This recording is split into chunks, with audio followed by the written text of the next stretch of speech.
तुलसी से जुड़ी एक कथा बहुत प्रचलित है।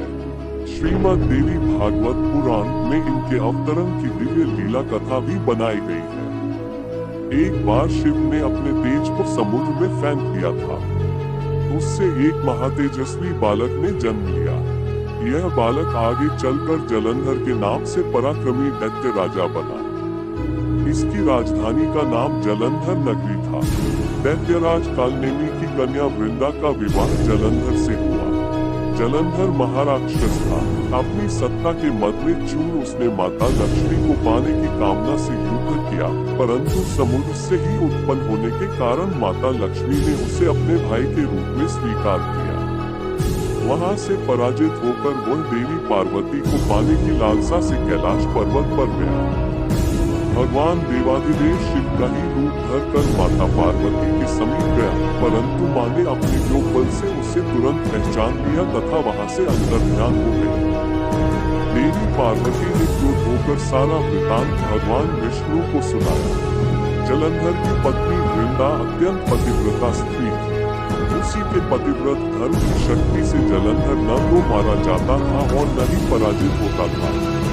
इसीलिए जलंधर का नाश करने के लिए वृंदा के पतिव्रत धर्म को भंग करना बहुत जरूरी था।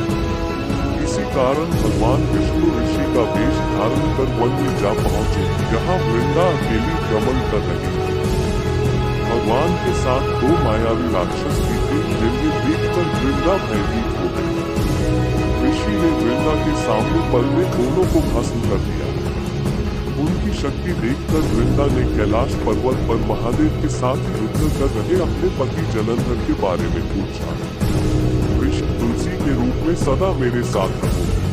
जो मनुष्य भी मेरे शालिग्राम रूप के साथ तुलसी का विवाह करेगा, उसे इस लोक और परलोक में विपुल यश प्राप्त होगा। जिस घर में तुलसी होती है, वहाँ यम के दूत भी असमय नहीं जा सकते। गंगा व नर्मदा के जल में स्नान तथा तुलसी का पूजन बराबर माना जाता है। चाहे मनुष्य कितना भी पापी क्यों न हो, मृत्यु के समय जिसके प्राण मंजरी रहित तुलसी और गंगा जल मुख में रखकर निकल जाते हैं, वह पापों से मुक्त होकर वैकुंठ धाम को प्राप्त होता है। जो मनुष्य तुलसी व आंवलों की छाया में अपने पितरों का श्राद्ध करता है, उसके पितर मोक्ष को प्राप्त हो जाते हैं। उसी दैत्य जलंधर की यह भूमि जलंधर नाम से विख्यात है। सती वृंदा का मंदिर मोहल्ला कोट किशनचंद में स्थित है। कहते हैं इस स्थान पर एक प्राचीन गुफा थी, जो सीधी हरिद्वार तक जाती थी। सच्चे मन से 40 दिन तक सती वृंदा देवी के मंदिर में पूजा करने से सभी मनोरथ पूर्ण होते हैं।